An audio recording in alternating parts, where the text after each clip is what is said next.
what could the AGF, Abubakar Malami, refer to selfish interest? Is it possible that the opinions and interests of INEC, political parties, governors, CSOs, and other public stakeholders in the bill can be considered as selfish?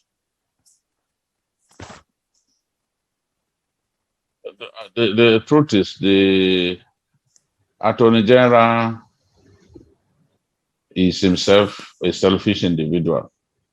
He's selfish because he's simply misadvising the president to take to please himself and his friends.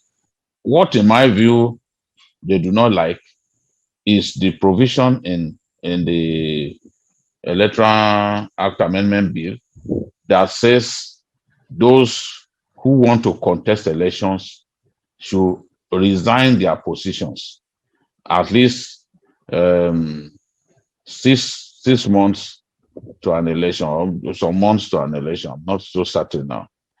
Now, someone like Malami would not want, for any reason, to quit his position, and we all know that he wants to contest for the governorship of Kebbi State. He would not want to give up his position, to then go and contest, because sometimes they contest and they don't win, so they lose all. That is the portion in that Electoral Act Amendment Bill that the Attorney General and others are complaining about. So when he talks about vested interests, he thinks that some of those provisions were put there to stop, to make life difficult for some people. But when you look at this whole thing, people who are holding appointive positions, when they contest election, holding on to that appointment, it gives them an edge over other people. It starts not creating a level playing field.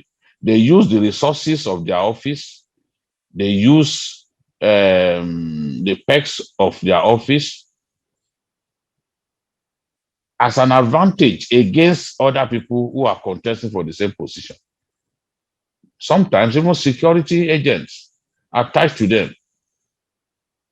So if when you look at it, someone told me that the Attorney General even asked some of the lawmakers that if you were in my position, would you accept BKO,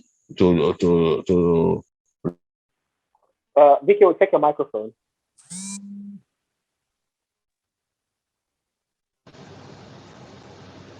Yeah, go ahead. Go ahead. I think you were muted.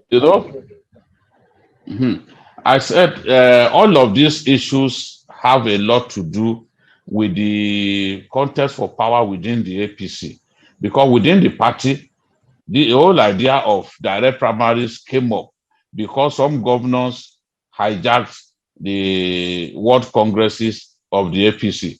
So the lawmakers felt, okay, in order to make this an all-comers affair within the party, let us go for direct primaries. But the Attorney General and the governors convinced the president to not sign. So this president has refused, has had the electoral bill transmitted to him a record 5 times in 6 years without him giving his assent. I mean, this is just incredible. And the Attorney General is one of the people pushing and seeing how he can mislead the president not to give his assent, because they think that some of those provisions do not favor them. Section 174 of Section 3 of the Constitution says, in exercising his powers under this section, the Attorney General of the Federation shall have regard to the public interest, the interest of justice, and the need to prevent abuse of legal process. So his job is not simply about pleasing personal interests or the interest of a few of his friends. His job is about ensuring that justice is served.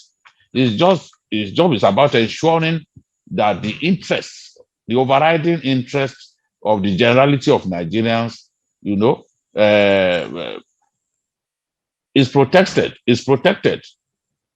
But that's not what we are seeing. We are seeing high stakes politics being played. Some individuals using their closeness to the president to push the president not to give his assent because certain provisions in the bill they see as not in their favor. It's unfortunate that the president is being manipulated in this way.